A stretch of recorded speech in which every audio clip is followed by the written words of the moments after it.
Old Trafford. What it's all about. What it's all Oh, about, guys. Man United versus Liverpool. So for our viewers that don't know, Mark and I have something extremely special for you guys. We are planning to do a live vlog from Old Trafford. I'm going to have to go undercover in the Man United section, undercover Liverpool supporter.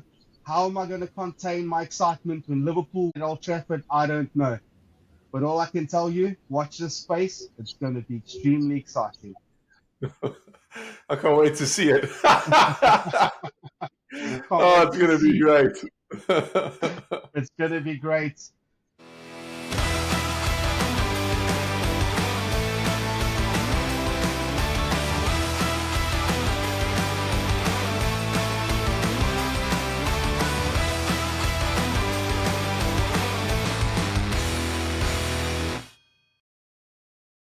Yes, everyone, welcome back. It's the Red Divide, your favorite podcast. At least I hope so. We're back, my cuz, Liverpool man. How are you? I'm on top of the world. How about you, my cuz? Good to be back. Yeah, very good. Internationals are coming to an end, and club football will soon be back. It's pre-season time. I believe most clubs' pre-seasons camps have kicked off. That's right. Everybody's back at their clubs. First couple of days of training. So yeah, over the moon. Very excited. It's the beginning of what will hopefully be an amazing and exciting season. So I'm ready. I'm ready for international football to finish. Bring back what we all live for, club football. Let's do it. Oh, yes. I can't wait. We still have a couple of players still representing their clubs, countries, shall I say. We still have Virgil van Dijk. We have Gravenberg and Cody Gakpo, which is on fire with Holland at the moment. Probably going to end up the top goal scorer of Euro as it stands. Trent Alexander also coming off the bench, scoring the winning penalty for England. We've got Joe Gomez representing England, but hasn't had so many minutes. And Konate, still with France, hasn't really played much. So yeah, those boys are going to need a little bit of rest over the summer. Going to join the squads really late. We're going to have to utilize the youngsters now in pre-season, but I can't wait for the season to start. Who do you Yeah, have that's still representing your country, their countries? I hear you. Well, fortunately, I think all our boys are done besides South America. Um, Kept the Copa America is still going, so it's just Argentina, the big one with Garnacho and Martinez, both of them still playing for their country. The rest, I think we all clear. Europe, we're out. Portuguese players are out. Unfortunately. Yeah, geez. Well, fortunately, it is what it is. I never thought Portugal was a stronger squad. So if they won it, would have been out of pure tactics and playing better than these other teams. But yeah, I'm okay. I'm happy to see Bruno and Delo come back. Let's get back to club football. England will be out shortly, I believe. I don't think that they're going to make it. Sorry, English fans. It's just you're not playing well at all, and yeah, it's you're hoping that you somehow come across another hurdle. Beating the Swiss was Your old challenge for dodgy them. at best. Yeah, so I don't know if they'll get past the Dutch, but you'll see. These things happen in football. The issue is Gareth Southgate. They're not going to win anything with Gareth Southgate. So as long as he's there, try not get your hopes up. The dude's he's ridiculous. Doesn't know his ass from his elbow, and here we are. But anyway, I couldn't agree more. How he's yeah, still in the hot seat with England with all of that talent. no, It's bewildering, really, because he has such a squad of talented players to choose from, and he's playing, two left backs. He's playing Trippier. He's also playing Walker when he's got, Cole Palmer on the bench. Why not use him? He's got such great talent at his hands, and I don't know. I really don't know. I don't think he's the man for the job. If they beat Holland, I will be surprised because they really have struggled in this tournament. But like you said, anything can happen in football. let's not go and jinx it for them because they're still in it, although they have been playing quite poorly. But who knows? Anything can happen. Gapco might go and score 3 against them and then they're out. This is football. Let's see what happens. Going back to Portugal, we had a great running to Euro. We didn't lose a game in the qualifiers. And yeah, unfortunately, we were piss poor in this tournament. Sad to see Portugal lose to France in penalty shootouts, especially with our heroics from Costa saving 3 penalties, getting us into the quarters. But yeah, all good things must come to an end. Cristiano Ronaldo, that's probably the end of his Portuguese career. The same as Pepe, a legend for breaking bones and being one of the dirtiest players in the world. And yeah, time for fresh faces for the national team. And let's see what Roberto Martinez can do going forward.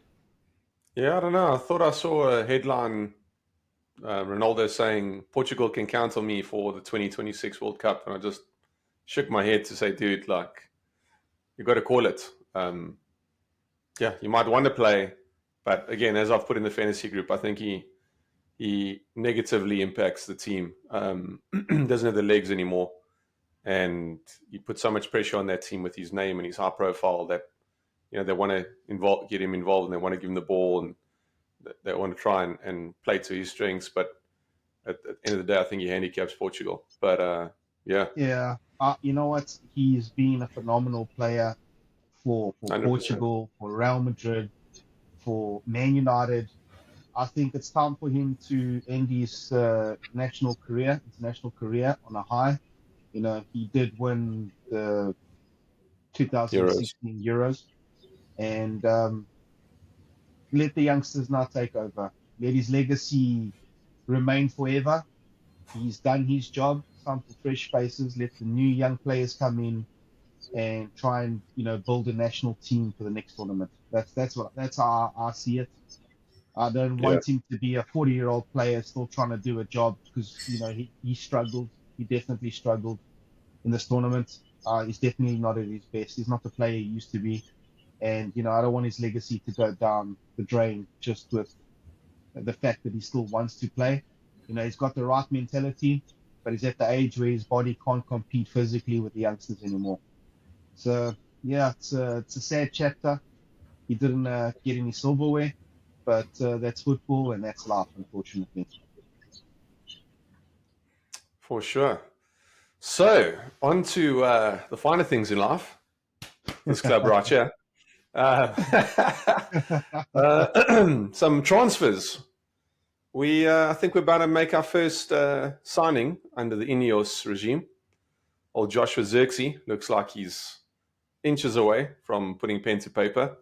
AC Milan having agreed that deal and then just disputing the fact that they had to pay commissions to agents and whatnot. And yeah, United jumped in there. Ten Hag called up fellow Dutchman. Hey, Josh, you want to come play for United?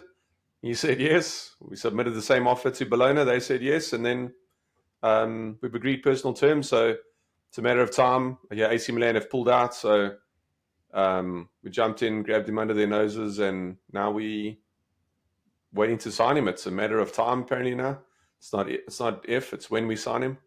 So we've strengthened up front, and we need that because we only had Hoyland all this time, and when he was injured, like last season, we screwed. We play with the Struggled to false build. nine and play McTominay up front and all sorts. So he's a totally different player to Hoyland, more of a number 10 than a 9. Yeah, But he's a Martial style dribbler and likes to bring people into play. And yeah, it'll be great. It'll be good to see him join us and add some quality and some depth to our side. So looking very forward to that. And then little Matthias de Ligt, real close. He's only given the green light to United as per Fabrizio Romano and David Ornstein.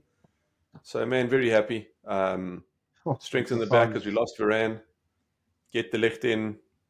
That's a fair swap. He's a lot younger, lots of time to grow and improve, and he's already so experienced, having played for Ajax, Juve, and Bayern. So yeah, very happy with that.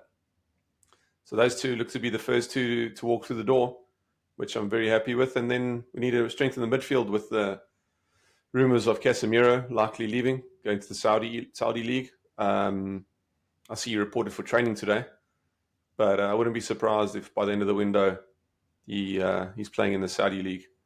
And then we need a replacement. So Ugarte looks like he'll fill that role just fine. Youngster, but doing great for Uruguay, doing great for his country. And does just fine for PSG, although on and off the bench, but hell of a player.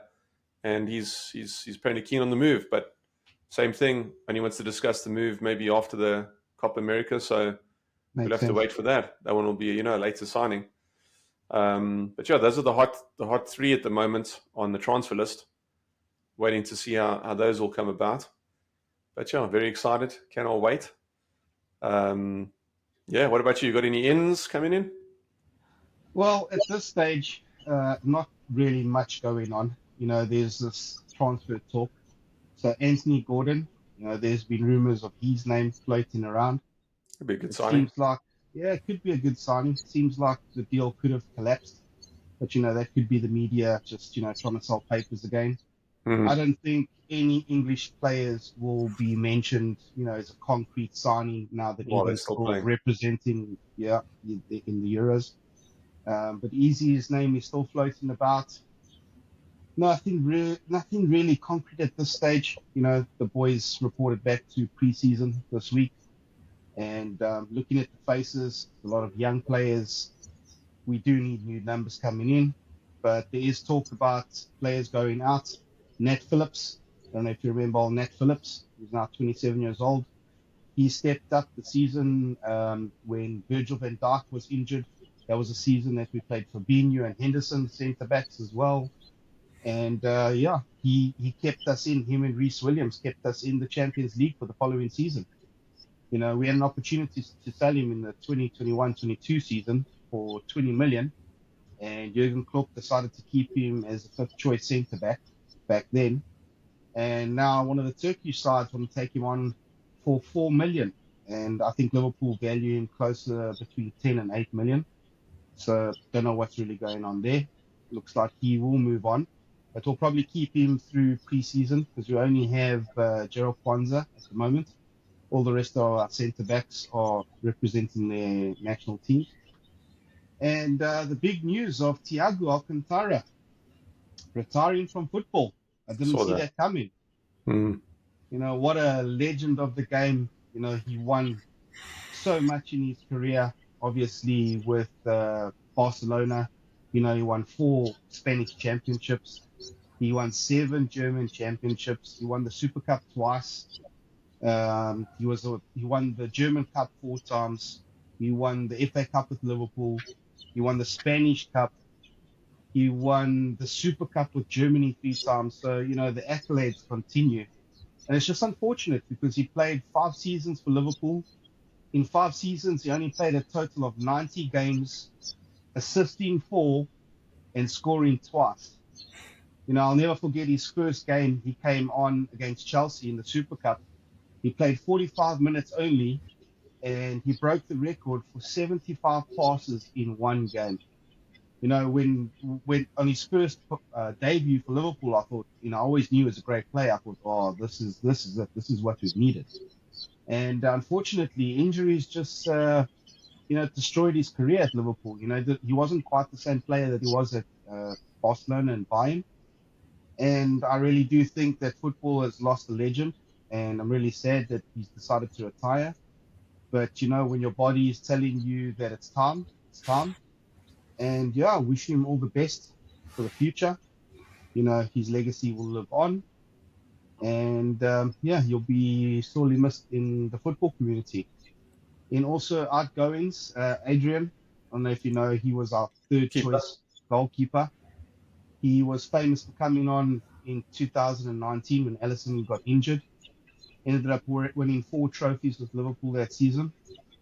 We offered him, he didn't play 1 game last season, so I'm not surprised he rejected an extended 1-year offer. He's opted to go and join Real Betis as a goalkeeper coach / player. I don't know if he'll play too much. But other than that, no more transfers that are concrete for Liverpool at this stage. I think Slot's just concentrating on the players that have reported to pre-season, seeing what he's got to work with, and then him and Michael Edwards will start discussing the plans going forward. Mm. Yeah, well, we'll see. It's the thing that every manager's going to want to bring in his own players. Oh yeah, So he's Dutch, and he may straight away grab Van Dijk and be like, "You my man. You got to help me set the tone, so on and so on." But yeah, he's going to want to bring in, his own sort of set of players. So we'll see how that goes, and if Liverpool have the funds to back him in his first transfer window. Yeah, then United on the outgoing front, talk of Greenwood still heading out of there. Apparently, Olympique Marseille are the favourites. They're confident of signing the deal, getting it done, and then United will apparently put in a huge sell-on clause of I'm 30, sure. 40, 50% for wherever he goes, because he'll turn into a star, and we'll regret this. Tell you, we'll Oh regret yeah, selling Greenwood. I think so too. Letting off the field stuff get in the way. My opinion is, they're still together. Whatever happened, and everybody makes mistakes. You move on. You know what I mean? Anyway, so he's out the door almost all the way. 90% done. I'm being told. And then Sancho. Obviously, there's no place for Sancho either. It's just his own attitude that's cost him. So he needs to find another club. It's And yeah, unfortunate because he's a great very player. talented player, I rate him. but I think mentally he's a little weak. He's not mentally weak, and he lets things affect him, and then has an attitude about it. So it's his way or no way, and yeah, it's not going to work with a coach like Ten Hag. Ten So Hag. and shouldn't work with any coach. You know what I mean? Yeah, of course. No You player is bigger than the club. 100%. So yeah, looks like Juve are pretty keen on him.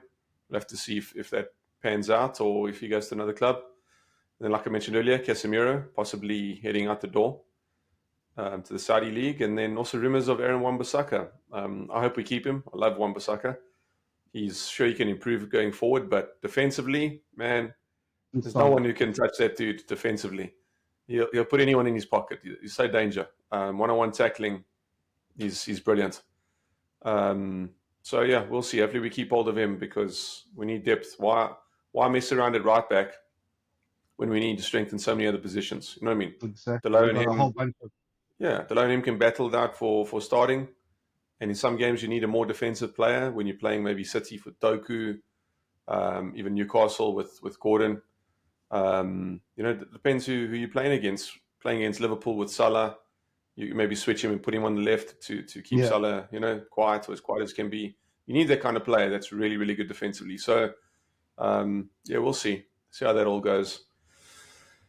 And then, yeah, that's the player side for now. As usual, we linked with everybody and their son just because we Manchester United. Doesn't I mean don't know that why. any of them are real or true, but yeah, you know why. You know deep down inside. I and don't know why any player would want to go to Man and United. Just bewildering. but on another side of things, the new coaching staff. Ruud van Nistelrooy, he signed his Yeah. contract. He'll come in as part of the striking coaching, and not sure if he'll be like an assistant manager, but man, we talk about a great person for Hoyland and Xerxes to learn from. Ruud van Nistelrooy has done it all. Won Yes. leagues, won Champions Leagues. Man, that's a machine. Talk about a goal poacher. Talking about a great finisher. People are worried, man, that, why are you bringing in another youngster? He's going to take time from Hoyland. And now you can have them either playing off each other, making each other, better, like Cole York, or you can play them both at the same time in a different system. But when you have someone like Ruud van Nistelrooy to teach them, you don't need that older guy teaching Hoyland or Xerxes because you have one of the best strikers ever as now the Exactly. coach. Yeah. I think it's phenomenal work from Ten Hag and the new structure, the new management to bring Van Nistelrooy in. So that's amazing. And then we also have Rene Hacker now. As we mentioned on the last podcast, left Go Ahead Eagles, coming into United as another coach. Bit Will of a help with hard the man. tactics. Another hard man, disciplinarian. It's going to be great. So, yeah, I look forward to the season, man. I think we're going to build on, and I think what you predicted last season of United are going places. is going to come out this season. You jumped Nah, to the season too early. You jumped to the season too early, my cuz, but that that, will come true this season. Trust me. that was just to give you false hope and make you think that anything could No, happen. you were really worried. You were worried. You look good in pre-season, but you fell apart during the season. Let's hope that's the same case this season. No, we'll have depth this time in defense and up front. We'll have depth. The two places we suffered, so it'll be Well, okay. based on the names that you mentioned earlier, that's pretty much the spine. You've got the striker, the midfielder, and the centre back. That's the spine. If you get those three players, I'll tell you what, you guys will be in a much better place. Although, you do have players that are leaving with experience, like Varane, Casemiro Yeah, goes. So, yeah, I think every team needs the spine. If the spine is good, 100. you can build around them. So if you pull that off, I think Ten Hag's pulled off some good business. No, I agree. I agree. But on other news, Yeah, the no, fixtures awesome. have the fixtures have been released, and I see United is kicking off the season at home to Fulham. Yeah, a little London game for us, inviting London over. Give them a little, because I think it's their second season back now, because they came up last season, I think. That's right. So we'll just remind them that, how come you're still messing around with the big boys here, my friend? Watch out. You know? Do you think that you're going to have the unique waterfall still in your stadium for that game, or you think that your management staff would have sorted that by then? You said was at the Euros as well. It was also happening there at the Euros. Man, it came down there as well. Yeah, the massive storms in Europe at the moment. But yeah, it was. I hope so. I hope at least those huge, issues in the stadium are at least fixed. I know we're spending 50 mil on fixing things up and remodeling. So let's hope that that's part of that 50 mil. So yeah, you kick off to Fulham, the first game of the season. That's I think they beat us once last season, so we owe them. Yeah, they'll probably do you over again. Fulham's a good side. My butt, take it easy there. And we away to the new boys, Ipswich Town. Oh, they're gonna show you levels, yeah. They're gonna show you what it's all about. Is that what you meant? They're gonna get 4-0. They're gonna show you that you are actually championship level. We're going to show them that this isn't the championship. This is the Premier League. We'll give them a pick four love there. So that's our teams for match day 1. Match day 2, you guys are away to Brighton. Tough game. It'll be a toughie. But again, I have this confident feeling. I don't know why, but the way things, maybe because it's the new structure, the way things are shaping up, I'm positive that we'll have a much better start this season. And yeah, I'll go from there because we all know about game 3. Well, let me just finish off on game 2. Our match day game 2. It's our first home game of the season against Brentford. Nobody cares. Nobody cares. We all know about Brentford. Tough team. Nobody cares who you're playing in the second game. I don't know why Ruud van Nistelrooy decided to give up a first-team coaching appointment at Brentford and rather go to Man United and because of his career. Because of this. And then the big one. Old Trafford. What it's all about. What it's all about, guys. Man United versus Liverpool. So for our viewers that don't know, Mark and I have something extremely special for you guys. We are planning to do a live vlog from Old Trafford. I'm going to have to go undercover in the Man United in the Man United section, undercover Liverpool supporter. How am I going to contain my excitement when Liverpool win at Old Trafford? I don't know. But all I can tell you, watch this space. It's going to be extremely exciting. I can't wait to see it. It's going to be great. It's going to be great. Yeah, I'm hoping to leave Old Trafford in one piece because if Liverpool win at Old Trafford, I don't know, I'm going to contain myself because if I don't, I'll probably get beaten up quite badly. But yeah, looking forward to that. Let's see, it's been a change of dates from the 31st to the 1st of September. It's now Sunday. And yes, catch us in Manchester. Here we come. The red Oh yeah, but one game at a time. Don't get them too excited. They've got to wait a while just till we get there. But yeah, we'll rock and roll that day. It's going to be awesome. It's all for the build up. This is what the channel is all about. Liverpool versus Man United. Third game of the season. Can't Let's wait. go. Let's go. Awesome. Well, thanks everyone for joining us. We'll see you guys on the next one. Peace. Ciao.